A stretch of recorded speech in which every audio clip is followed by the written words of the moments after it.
এই রমজানে একটি নামাজের কথা বলবো, শত কষ্ট হলেও এই নামাজটা আপনি ছাড়বেন না, একবার হলেও এই নামাজটা আপনি পড়বেন।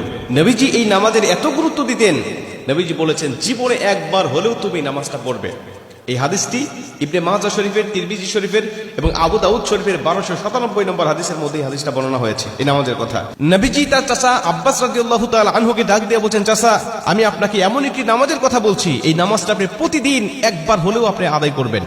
চাচা যদি প্রতিদিন সম্ভব না হয়, অন্তত সপ্তাহে একবার হলেও আপনি নামাজটা পড়বেন। যদি সপ্তাহে সম্ভব না হয়, তাহলে আপনি মাসে অন্তত একবার এই নামাজটা আদায় করবেন। চাচা যদি মাসেও আপনার পক্ষে কষ্টকর হয়ে যায়, বছরে একবার পড়বেন। যদি বছরেও না পারেন, জীবদ্দশায় অন্তত একবার হলেও নামাজটা পড়বেন। কারণ এই নামাজটা এত পাওয়ারফুল নামাজ। এই নামাজটা আদায় করার কারণে আপনার প্রকাশ্যে অপ্রকাশ্যে যত গুনাহ করেছেন, আপনার ইচ্ছায় অনিচ্ছায় যত গুনাহ করেছেন, আপনার অতীত জীবনে যত গুনাহ করেছেন, সব গুনাহ আল্লাহ আপনাকে ক্ষমা করে দেবে। চাচা এই নামাজটার নিয়মটা একটু ব্যতিক্রম। এই নামাজটাকে বলা হয় সালাতুত তাসবিহ। এই নামাজের মধ্যে অতিরিক্ত কিছু তাসবিহ পাঠ করতে হয়।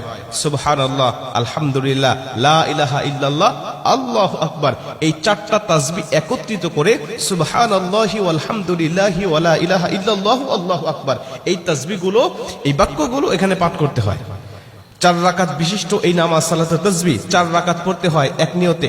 4 রাকাত নামাজে প্রতি রাকাতে 75 বার করে করে মোট 300 বার এই তাসবিহটা পাঠ করতে হয়।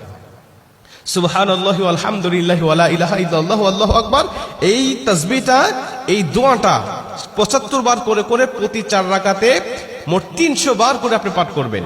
কি নিয়মে পাঠ করবেন আমি আপনাকে নিয়মটা শেখাচ্ছি। আবু দাউদ শরীফের 1297 নম্বর হাদিসের মধ্যে যে নিয়মটা এসেছে, আমি এই নিয়মটা আপনাকে শেখাচ্ছি। আমাদের সমাজে আর বেশ কিছু মানুষ বেশ কিছু নিয়ম বলে, কিন্তু আমি আপনাকে হাদিস থেকে সরাসরি নিয়মটা জানাচ্ছি। এটা আপনি রেকর্ড করে নেন, খাতা কলম থাকলে লিখে নেন।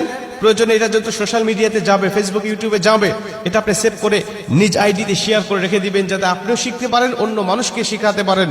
আপনার শেখানোর কারণে কেউ যদি নামাজটা আদায় করতে পারে, ও যে সওয়াবটা অর্জন করবে, সওয়াবের একটা অংশ আল্লাহ আপনার আমল নামায়ও দান করবে।